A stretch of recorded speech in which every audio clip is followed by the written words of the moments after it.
السلام علیکم پیارے بچوں، آج کا ہمارا یہ جو ٹاپک ہے برسات ہے، تو آج ہم برسات پڑھیں گے۔ تیسری جماعت کا یہ اردو ہے،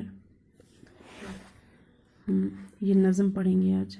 برسات کہتا ہے، وہ دیکھو اٹھی کالی کالی گٹا، ہے چاروں طرف چھانے والی گٹا، گٹا کے جو آنے کی آہٹ ہوئی، ہوا میں بھی ایک سنسناہٹ ہوئی، گٹا آن کر مینا جو برسا گئی، تو بے جان مٹی میں جان آ گئی، زمین سبزے سے لہلانے لگی، کسانوں کی محنت ٹھکانے لگی۔ تو بچوں، یہ کہتا ہے، شاعر کہتا ہے کہ وہ دیکھو اٹھی کالی کالی گٹا۔ کالی گٹا کا مطلب ہے یعنی کہ کالے بادل، یعنی کہ آسمان میں اتنے کالے بادل چھائے ہوئے تھے کہ چاروں طرف یعنی کہ اندھیرا ہی اندھیرا چھا گیا کالے بادلوں کی وجہ سے۔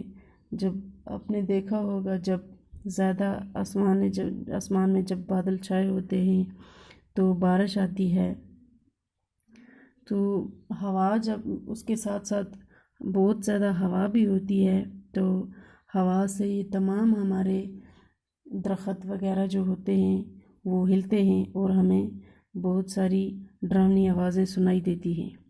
تو ہماری نظم بھی یہی کہتی ہے کہ گٹا کے جو آنے کی آہٹ ہوئی، یعنی کہ جب یہ بادل جو گرجتے ہیں، ہوا چلتی ہے تو اس سے ہمیں آواز آتی ہے، ہوا میں بھی ایک سنسناہٹ ہوئی۔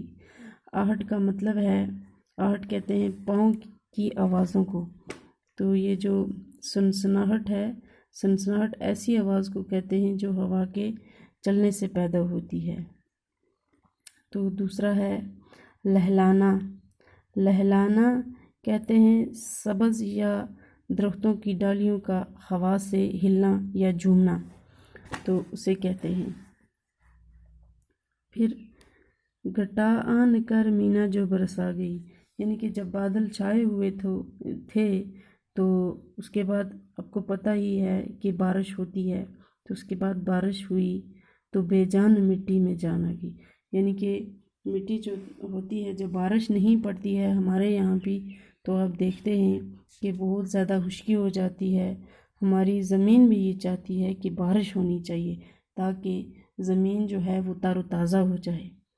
تو اسی لیے اس کا مطلب یہی ہے کہ جب بارش پڑتی ہے، خشک زمین پہ جب بارش پڑتی ہے تو وہ تازہ ہو جاتی ہے، زمین سبزے سے لہلانے لگی، کسانوں کی محنت ٹھکانے لگی، یعنی کہ یہ ہمارا سبز جو فصلیں ہوتی ہیں، ہمارے درخت ہوتے ہیں، جو بھی ہوتے ہیں، تو یہ کیا ہو جاتے ہیں، لہلانے لگتے ہیں، اور یہ جو کسانوں کی محنت ہوتی ہے، کسانوں کی محنت ٹھکانے کی لگی، یعنی کہ ہماری فصلیں بارش کی وجہ سے اچھی ہو جاتی ہیں، تو اس لیے اس کا مطلب یہی ہے۔ تو بچوں، اس کا ایک حصہ ہم نے پڑھا، کل انشاءاللہ دوسرا حصہ پڑھیں گے۔ شکریہ۔